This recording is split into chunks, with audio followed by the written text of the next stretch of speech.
Okay,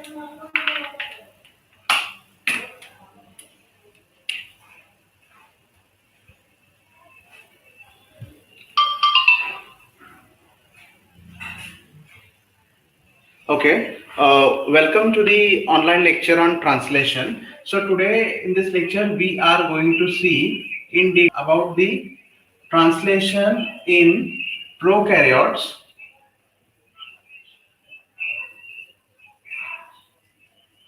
and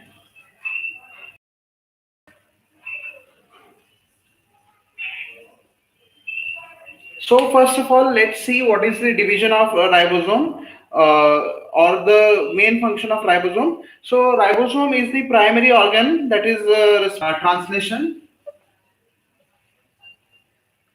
Okay, so ribosome is generally present in cytosol. Okay, so in cytoplasm, when ribosome is also present in free form, that is the 60s and 40s subunit is freely floating, and even 70 and 30s subunit is separate in cytoplasm. It is also found on endoplasmic reticulum.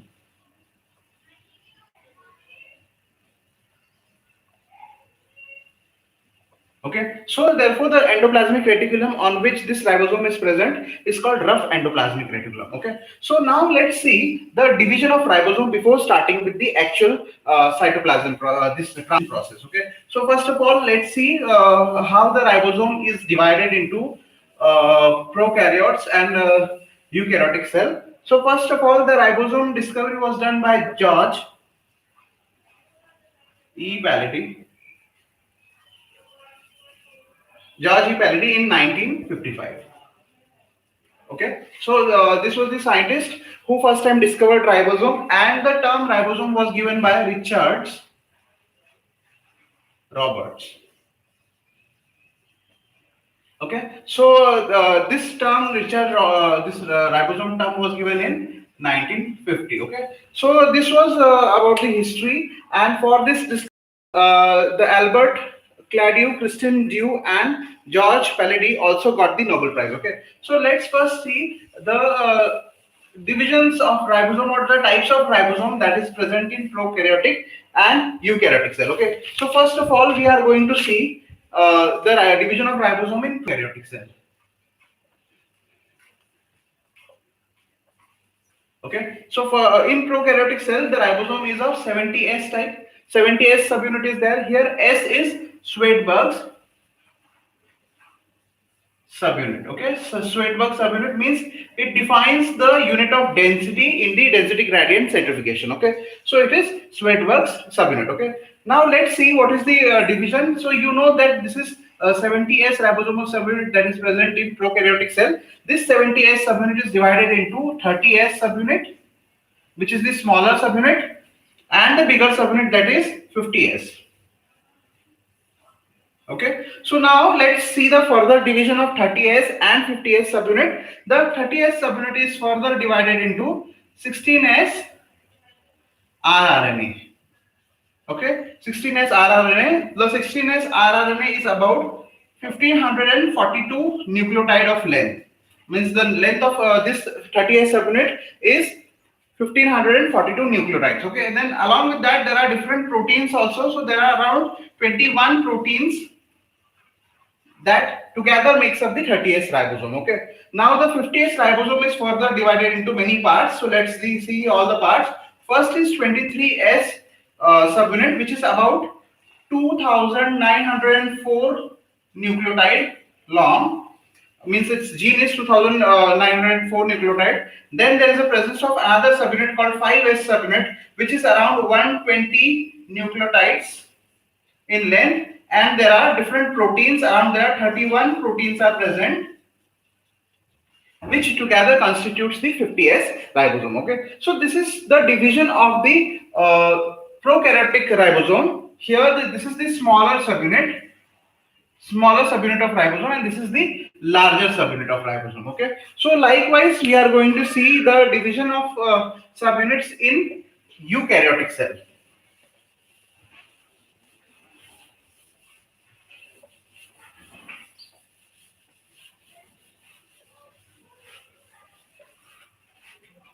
So let's see about the division in eukaryotic cell.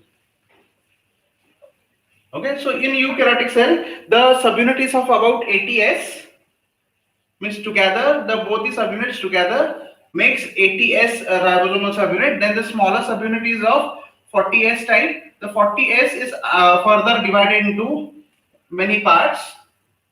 So let's see the 40s subunit. The largest subunit is 60s. Okay, so 40s division is, first of all, it is the 18s rRNA. Okay, so 18s rRNA here is 1874 nucleotide long. Then there are different proteins. About 33 proteins are there. Okay. Likewise, 60s ribosome can be further divided. The first part is 23s rRNA, and its length is about 4718 nucleotide. Then after that there is 5.85s rRNA. Then this 5.85s rRNA is of about 160 nucleotide. Then after that there is 5s. This 5s is of about 120 nucleotides. And then there are different proteins. There are 49 different proteins that are present in eukaryotic larger ribosomal subunit. Okay, so this is how the division of eukaryotic cell. So I hope you have understood this division. Now let's see the how this ribosome helps in protein synthesis. Okay. So we are going to deal with the translation in prokaryotes and eukaryotes together. So the process is generally same here. So differences that are present here, I am going to tell you the differences in the meantime. Okay, while teaching only. Okay. So let's see the translation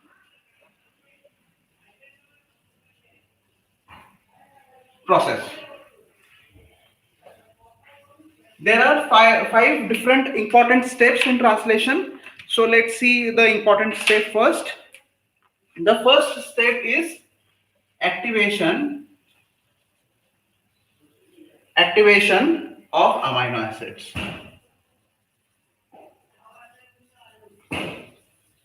The first step is activation of amino acid. Now let's see the second step. Second step is initiation.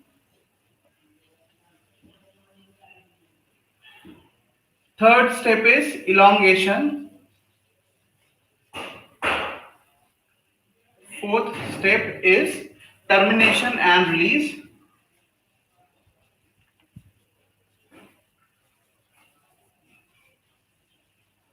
And the last step is folding and post translational modification.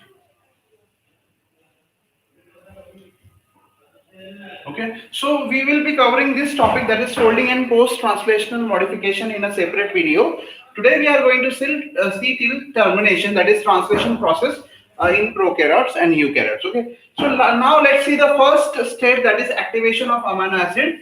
How the amino acid is activated. So you know that there are around 20 amino acids that is required. So there are around 20 amino acids, 20 essential amino acids that are present. So first of all, let's see the equation. You know, regular amino acids are present in cytoplasm.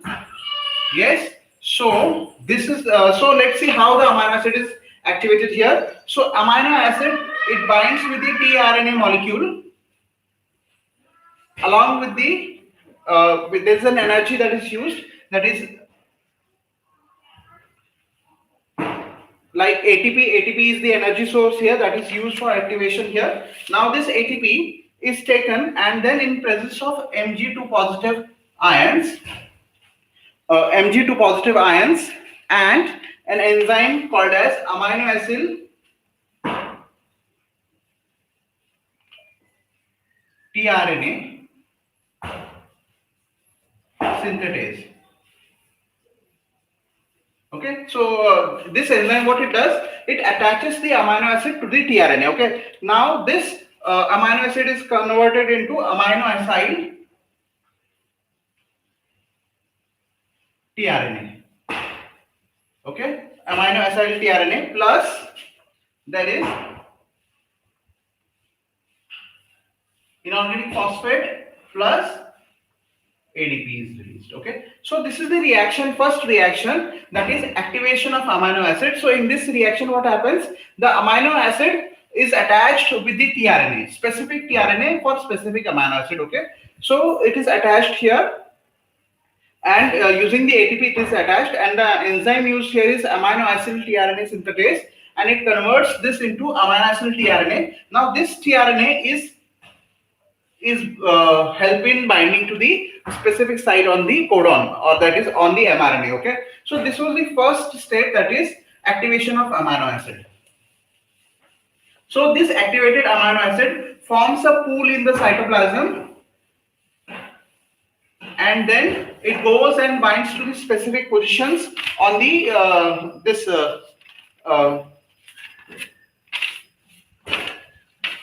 specific positions on the ribosomal subunits. Okay, so now let's see the process of initiation of translation.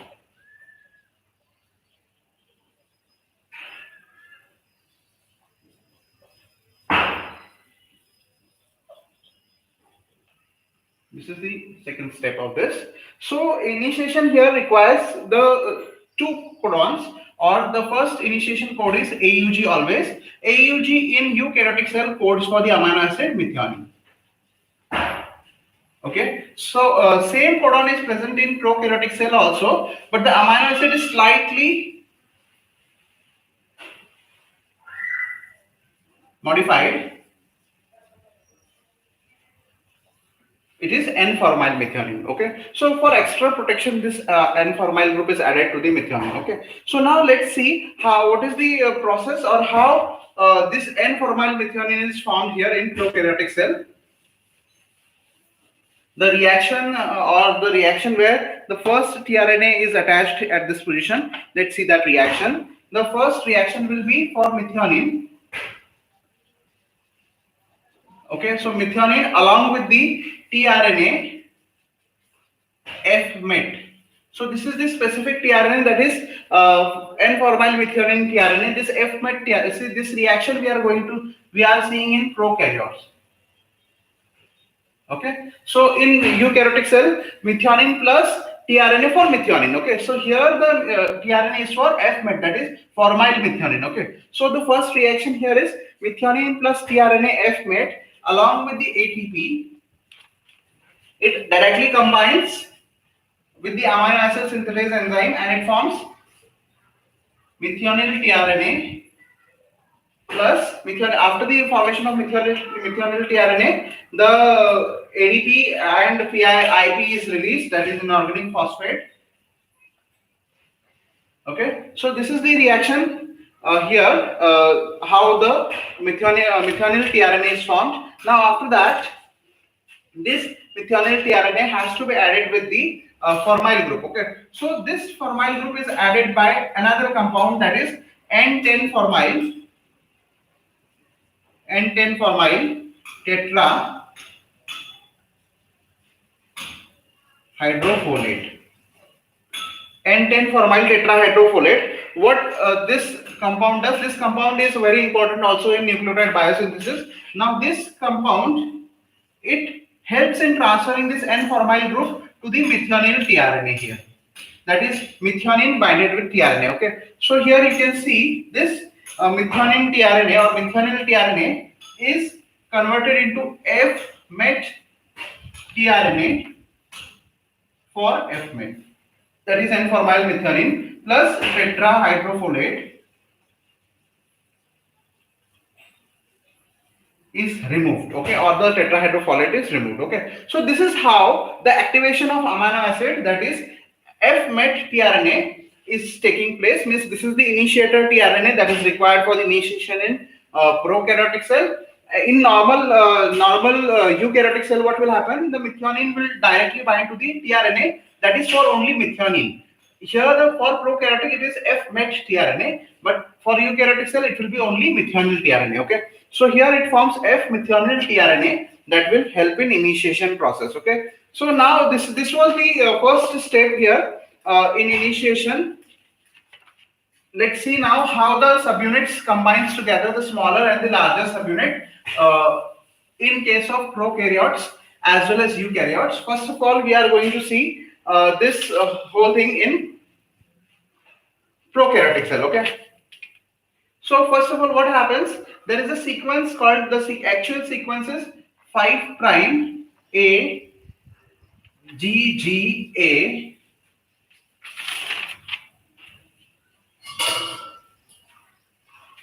G G U. Okay, 3 prime. Okay, so this sequence is called shine diagonal sequence.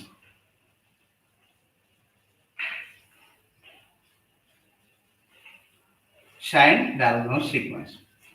Okay, so this sequence is present in mRNA prior to the AUG. Okay, AUG is the initiation codon. Okay, initiation, it is present before the AUG codon or upstream of the AUG codon. So, what is the role of this sequence? This sequence helps in binding the smaller subunit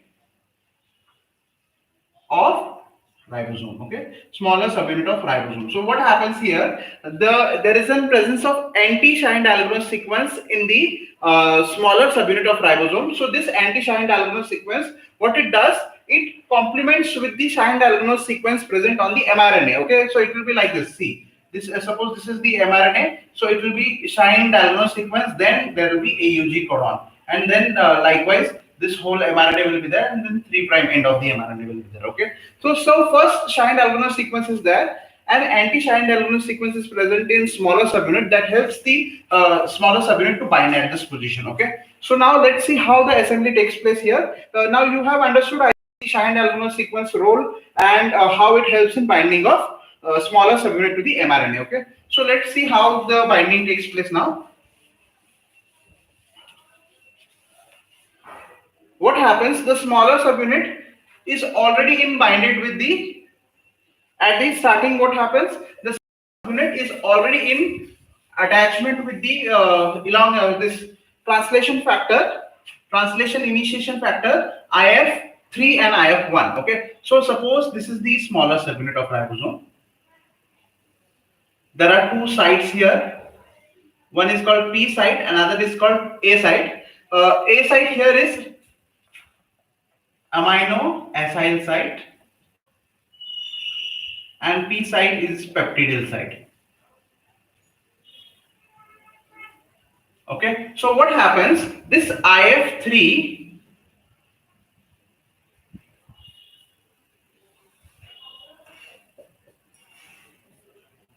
initiation factor 3 and IF1, it remains binds to the smaller subunit of ribosome when it is present in cytoplasm. Okay, so what happens here? Regularly in regular state, it is remains attached. So now when the shine diagonal sequence binds to this, what happens? These two subunits gets released from here. Okay, so suppose this is the mRNA. This is the mRNA now. mRNA starts always the translation starts from 5 prime end. Okay, so this is the 5 prime end. Okay, and there is a presence of shine diagonal sequence here. Shine diagonal sequence. Okay, so just after the shine diagonal sequence, there is the presence of AUG codon. Okay, so right at the AUG codon, this is AUG, suppose. Right at the AUG codon, the peptidyl site will come, and then there will be A site, that is amino acyl site, and the smaller ribosomal subunit will bind at this position like this. Okay, so this is the binding of smaller ribosomal subunit, and there is two scaffold. This smaller ribosomal subunit also helps in scaffolding process. So you can see here there are two scaffold where PN, which is the PNA site. Now this PNA site helps to bind at this position. Okay, so now you can see what will happen in the next step. There is a attachment of another factor, that is initiation factor 2, IF2. Okay, so this IF2 always comes along with the GTP. It always comes along with the GTP. Okay, GTP is guanosine triphosphate. So in the translation process, this guanosine triphosphate is taken as the energy subunit or energy currency. So it provides the energy. Okay, so what happens in next step? The IF2 initiation factor 2 along with the GTP comes in this position after the binding of smaller subunit, that is 30S subunit in prokaryotes.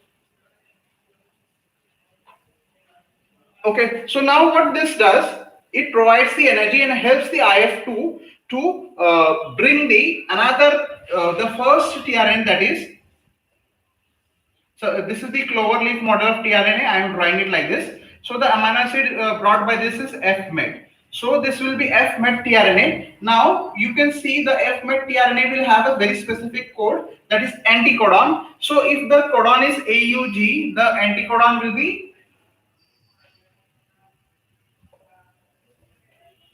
UAC. So here the anticodon will be UAC. So now this F-met tRNA comes along with the IF2 factor, that is initiation factor 2, which is binded with the GTP, and it will come and bind at this site, at the P site directly. Okay.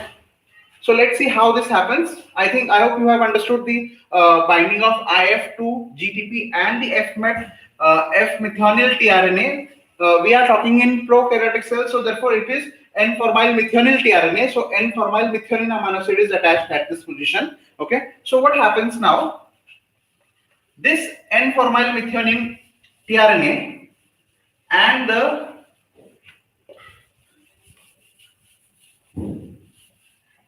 IF3 helps in binding at this position. Okay. So let's see the next step. What happens in next step? Now here the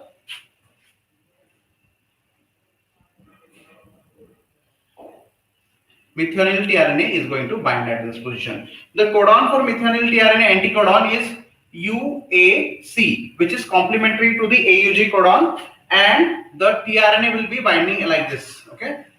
This is the initiating tRNA and the amino acid is F-met. Okay, so it is N-formyl methionine amino acid. It binds at this position. It is accompanied by the initiation factor IF2, which is binded along with GTP, that helps the binding of this tRNA, F-met tRNA in this position. Okay, so now after this, what will happen? After the binding of this, there will be release of IF3 and IF1 is binded at this position only. Okay, so just after the binding of the first initiation codon, IF3, IF1, IF2 is released from here. Okay, the three factors are released, plus GDP plus IB, inorganic phosphorus, is also released from here, and there is an entry of the larger subunit, that is 50S subunit of ribosome. Okay, so after this release of these factors, initiation factor 1, 2, 3 and GDP plus PI, the larger subunit is attached at this position. You can see the larger subunit here. You can see the larger subunit here.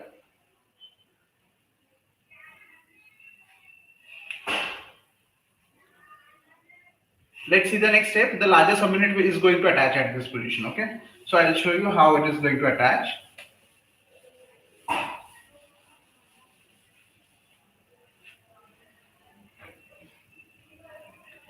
You can see here, this is the smaller subunit, the 30S subunit. Okay, and the larger subunit is going to bind at this position like this. Okay, so here also there is 3 sites in the larger subunit. This is the P site, this is the A site, and only one site is present here in the larger subunit, that is E site. This is E site. Okay, so E site here means exit site. So okay, so what will happen? There will be exiting of the tRNA from E site. Okay, is it visible to all of you? Okay, so from E side there will be exiting of this tRNA. So first at this position the initiating tRNA is binded here. So the codon which is present adjacent to AUG will form the second codon here, and the second tRNA will go and bind at this position. Okay, and after binding of second tRNA, there will be hydrolysis of this here at this position, the 3' end, where the amino acid is binded at this position. After the hydrolysis, this F-met tRNA is handed over to the next amino acid that is present on the next tRNA, and then there will be a bond formed between that. And the enzyme here used is peptidyl transferase. The upper subunit of the ribosome is having this activity, that is peptidyl transferase. What it will do, it will transfer the polypeptide to the next strand or next position or the next amino acid tRNA, and the amino acid is attached to the next amino acid that is present here at this position. Okay, so this is how the initiation in prokaryotic cells takes place. Now let's see how the initiation happens in eukaryotic cell. Okay, so I hope you have understood this.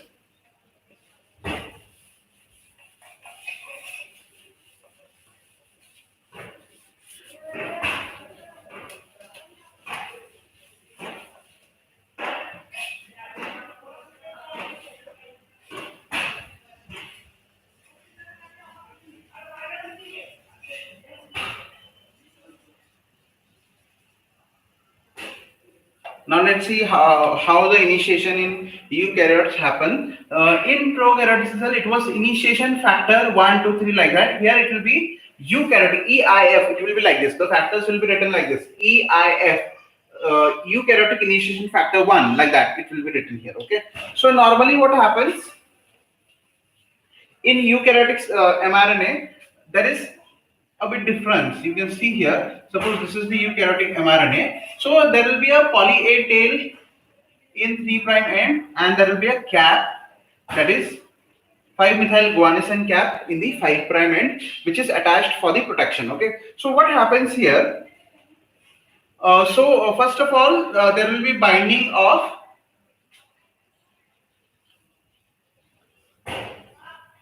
eukaryotic initiation factor 4F at this position, 4F complex to this mRNA. Okay, so what will happen due to this? What happens? This complex binds the 5-methyl guanosine cap and the poly A tail at a time. Okay, so the mRNA here is bended here. You can see how I'll show you how this happens once the complex binds here. First of all, let me draw the complex here for you. The complex here looks like this.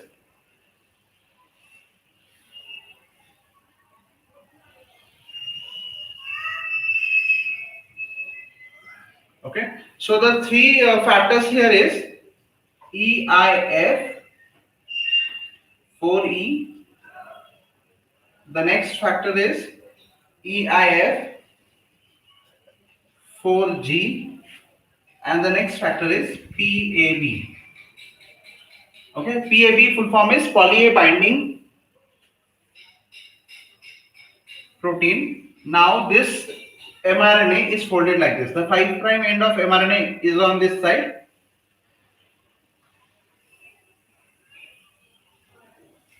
and the 3' end is on this side. Okay.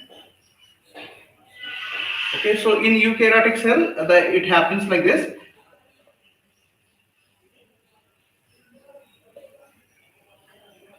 This is the 5' end, and there is a presence of sequence here, a specific sequence, just like the shine diagonal sequence. The sequence present here is Kozak sequence. Okay, so this Kozak sequence is necessary for the binding of smaller subunit of ribosome to this position at this mRNA position, and the initiation codon is present after that. Okay, after that the initiation codon AUG is present. Okay, so what will happen? There is now along with this, after this step, what will first step? What happens? The EIF4 complex has binded at this position. Okay, so this complex has formed here. This is the poly A tail. So I will mention here AAA. So this becomes poly A tail, and this is poly A binding protein here.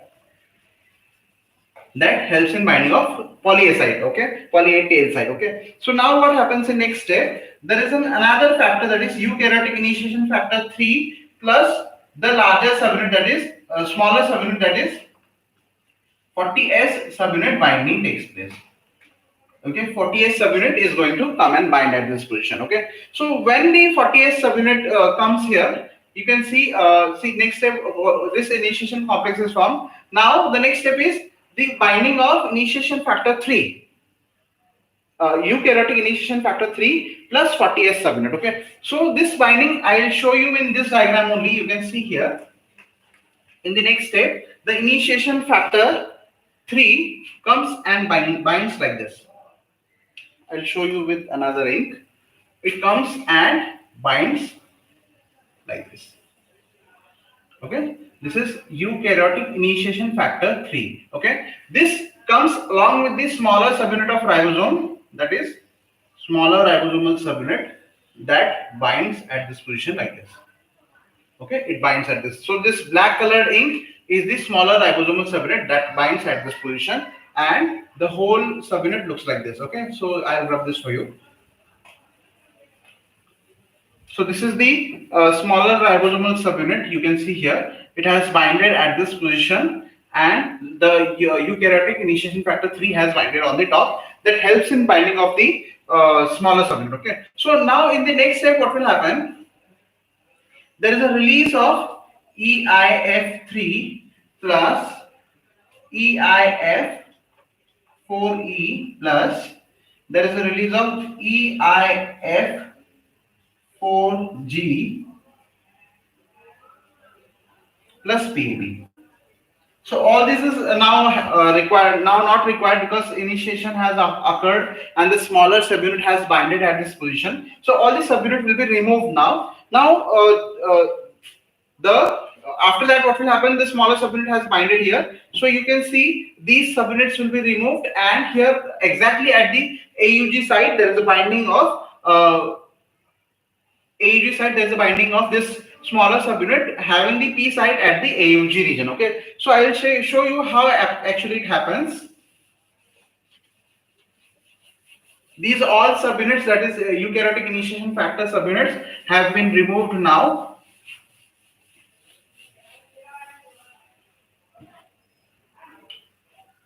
Now let's see how this binding of subunits is taking place. Suppose this is the mRNA.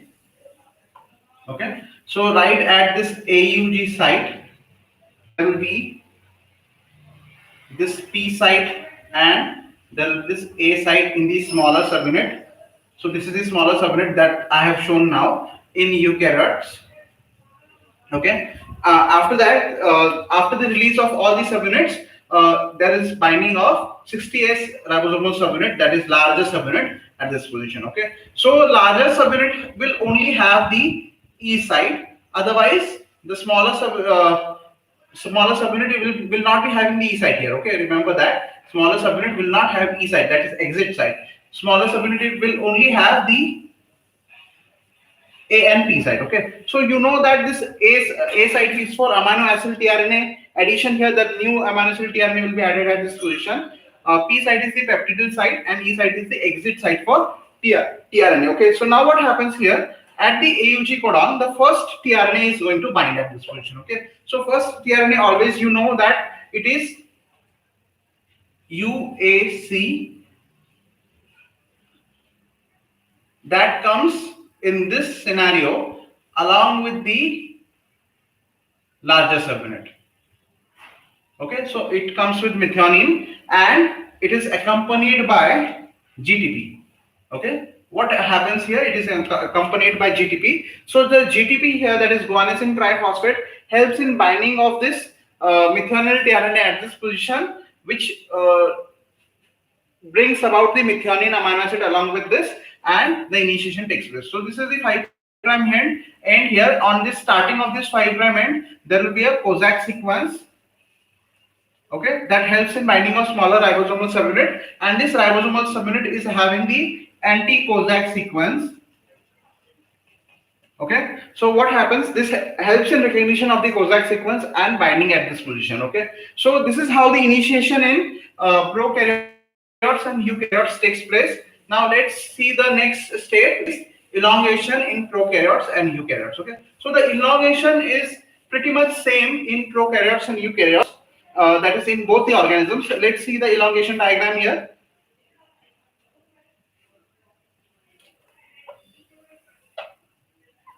Suppose this is the mRNA. Okay, so I will show you the initiation codon here. AUG. Okay. So let's say the next codon will be UUU. Okay, it will be UUU, triple U. So now we know that the next codon, that is UUU, codes for the amino acid phenylalanine. Okay, so the anticodon here will be for AUG. It will be UAC.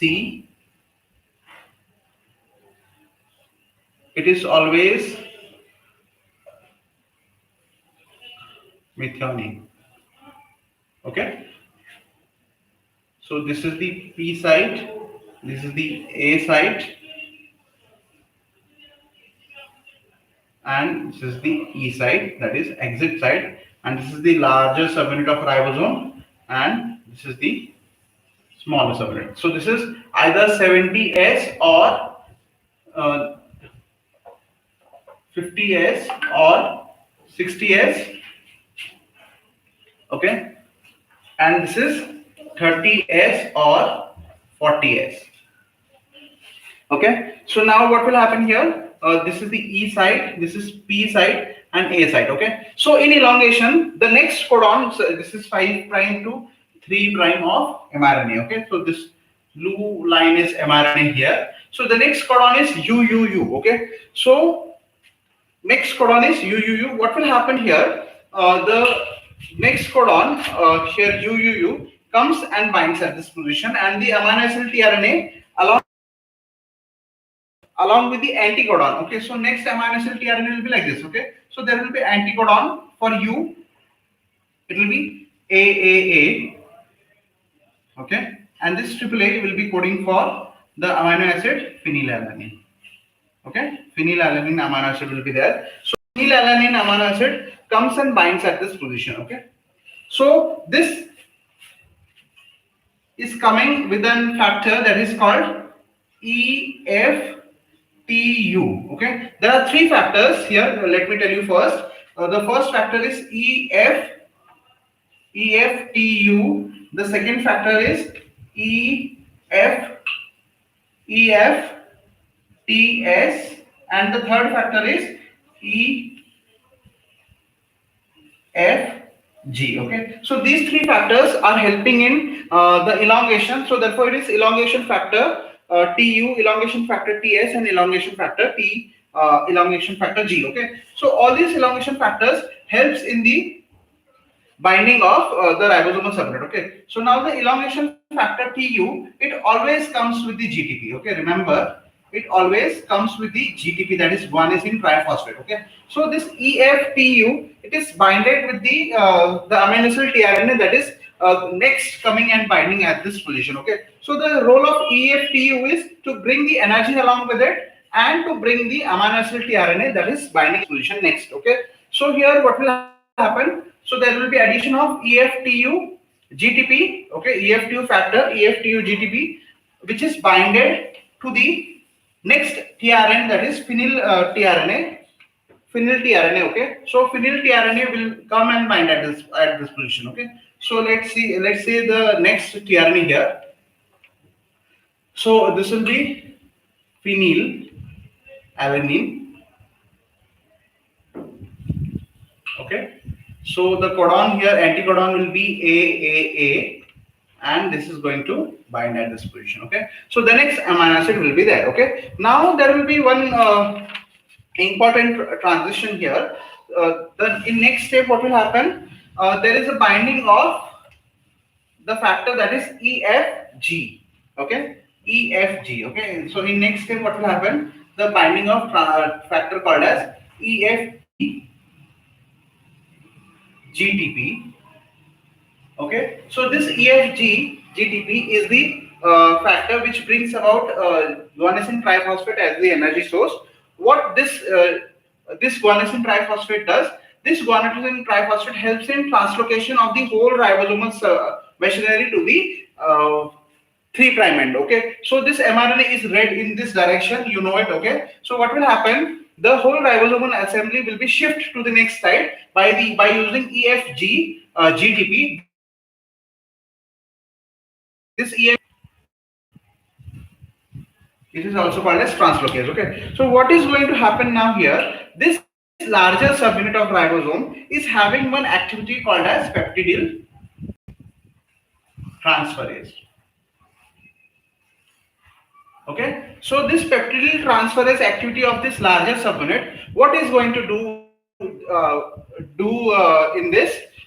First of all, the next amino acid is going to attack at this position. That is, it will be a nucleophilic attack. Okay, then after that, this amino acid will be handed or will be binded at this position, and there is a formation of peptide bond to this, and the amino acid methionine will be binded at this position, that is binded to the next phenylalanine. Okay, and then this tRNA is vacant now.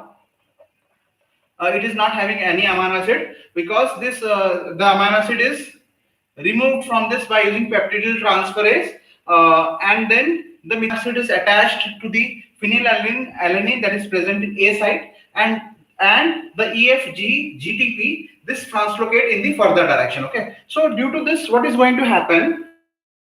This AUG cord will be coming here at this position. Okay, and the transition of the ribosomal machinery will happen here, and this vacant AUG anticodon, that is UAC tRNA, will be released from E site, and the next amino acid tRNA will come at E site. Okay, so let me show you. So first of all, remember that this new amino acid is always a new amino acid always enters using the factor EFTU-GTP. Okay, so this EFTU-GTP has to be generated again and again for every new addition of the amino acid tRNA. Okay, so there is another factor, that is EFTS, that helps in regeneration of EFTU-GTP. So before seeing the next step, let's see how this EFTU-GTP is regenerated. That cycle of generation of EFTU-GTP will be seen now.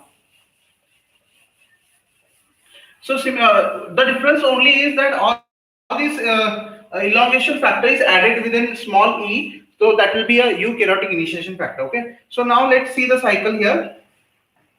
The what happens here? Suppose this is EFTU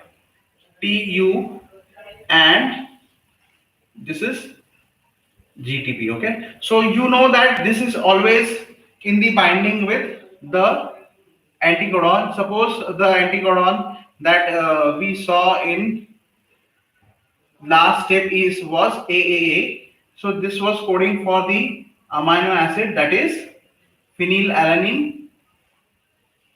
Okay, so this is how it comes, always in the binding with the EFTU GTP. Here this is GTP. Okay, that helps in binding of this amino acid to this. In the next step, what is going to happen here in the cycle? The okay, here this is the EFTU. I'll show the GTP like this. Okay, 1, 2, 3. There is 3 phosphorus. Okay, so here I am going to show 2 phosphorus only. So this is GDP. Okay, so energy is used up here, and Ti, that is inorganic phosphorus, will be released at this position. Okay, now it has to go for regeneration. Okay, for the regeneration purpose, there is another factor I already told you. This another factor helps in regeneration. So what happens here? The next factor that helps in regeneration is EFTS. So this EFTS factor, it brings about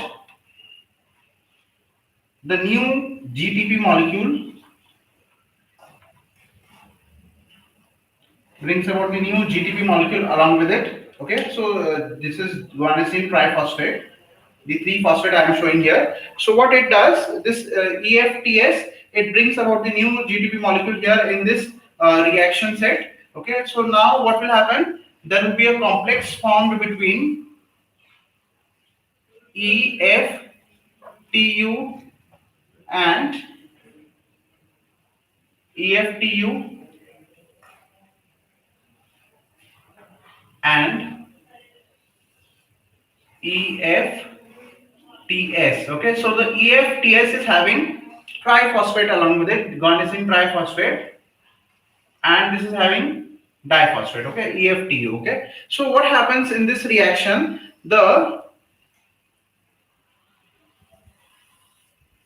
This guanosine triphosphate, that is GDP, and this is GDP. Okay, so this guanosine triphosphate is donated to EFTU, so it gets the GTP again. Okay, and this GDP is given back to EFTS. Okay, so this EFTS,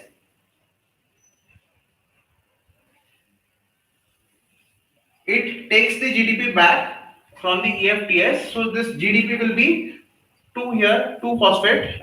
Okay, this is GDP. Okay, so this takes back the GDP from the EFTU and recharges the EFTU, and now this EFTU GDP comes back to its original position where it binds with the new amino acid tRNA and goes and binds at that position. Okay, that is the position where next amino acid is going to bind. Okay, so I will show you the next step here, which we drawn in the just now. We have drawn the step of elongation. This is the first step of elongation. I'll show you the next step. Now just now I have shown you how the renewal of EFTU GTP takes place. Now this was the mRNA here. This is the 5 prime. So AUG code is present at the E site now. The next codon was UUU, that coded for phenylalanine, and suppose next codon is GUG, that codes for valine. Okay, so here this is the P site, this is the A site, and this is the E site where the methionine tRNA is removed. Now this comes out now from here. So this is the larger subunit of ribosome, this is the smaller subunit.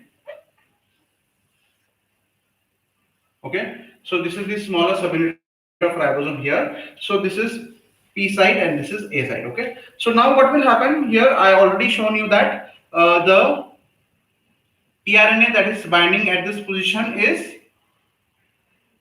AAA is now present at the P site. Okay, in the earlier diagram it was present at the A site. Now it is shifted to the P site as the whole ribosomal subunit. This is the larger subunit, smaller. Okay, so the whole ribosomal machinery has shifted forward. Okay, this is 3 prime end. So now this GUG is now AC. Okay, so now this we know, this is the amino acid.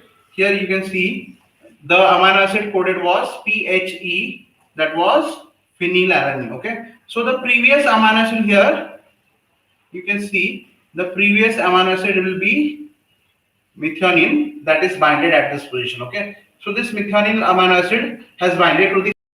Okay, so now the next tRNA which comes along with the EFTUGTP. Okay, this factor helps this new tRNA to come as this position, and the GTP which it brings helps in attachment of this new tRNA at this position. And here you can see the new amino acid will be there, that is valine.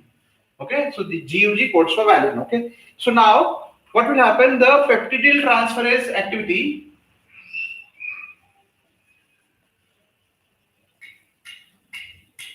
of this larger subunit of ribosome, what it will do, it will form a bond between the phenylalanine and valine, the new amino acid. Okay, and it will do a nucleophilic attack at this position, that is 3' end of this tRNA, and this tRNA is removed. Okay, and then after that there is an addition of next factor, that is EFG translocase,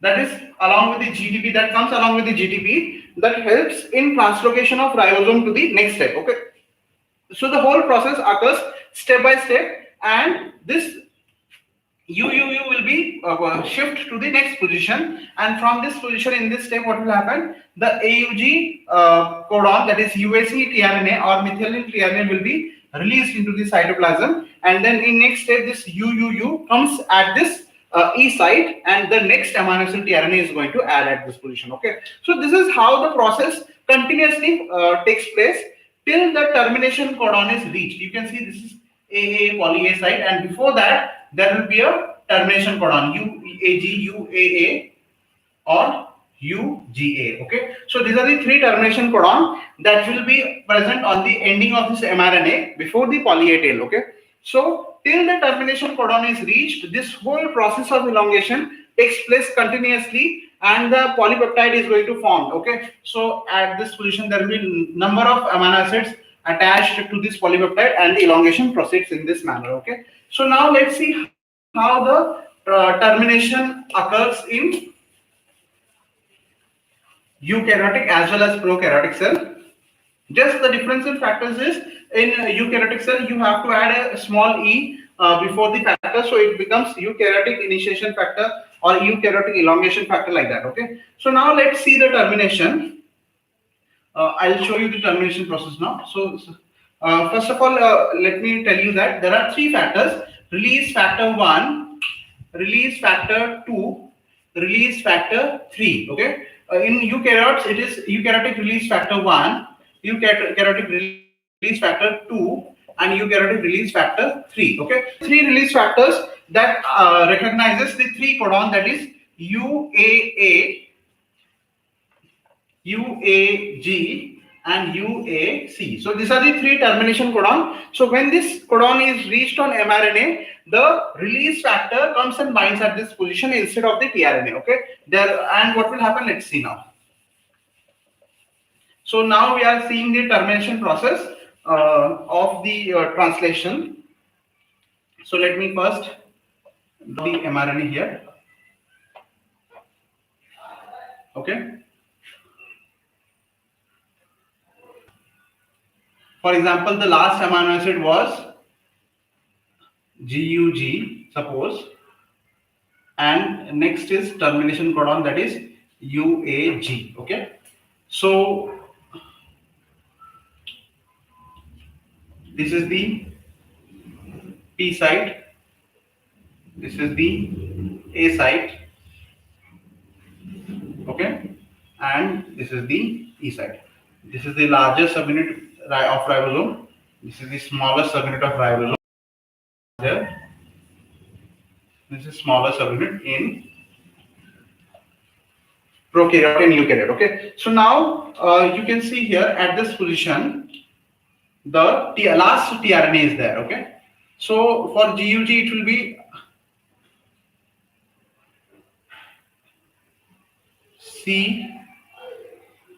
CAC. Okay, so the codon or the amino acid is valine. Okay, and then this will be attached with the lots of polypeptide chain. Okay, lots of amino acid will be attached here, because the whole mRNA, it is not ending here. Actually, the mRNA is, this is the last step, so mRNA is a larger mRNA, you can see here, and after that there will be a poly A tail. So this is 3' end. Okay,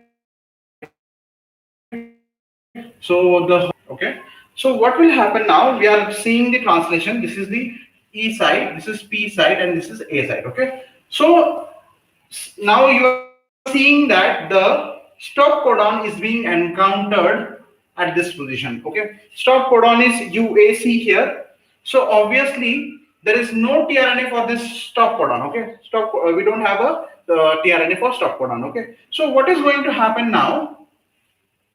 There is a release factor that is going to bind at this position. Okay, so this there is a release factor. Release factor looks like this. Okay, Okay. So what this release factor does, it blocks the translation here and will not allow any other tRNA to bind at this position, because there is no anticodon or there is no tRNA that is binding at this position, because there is no anticodon for that. Okay, it is a stop codon, so it is not coding for anything. There can be any one of the three stop codon, and now what will happen? A release factor. So this is the release factor 3 or release factor 1 or 2 can be there depending on the stop codon that is there. In eukaryotes also, depending on the stop codon, the release factor will be there and it is going to bind at this A position. Okay.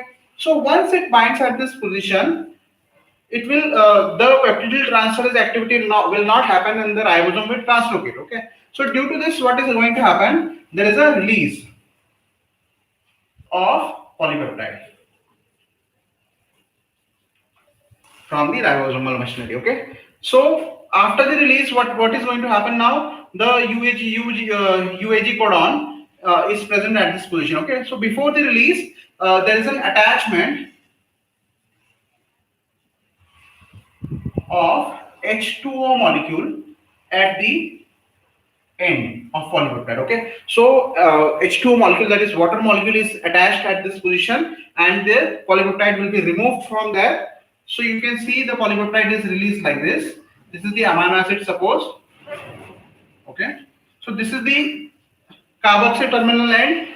It will be attached with the water molecule and the polypeptide will be removed from this machinery. Okay. So after that, the RF3 factor will lead to the dissociation. RF3 factor will lead to the dissociation of the whole machinery. Okay. So after that, there will be dissociation,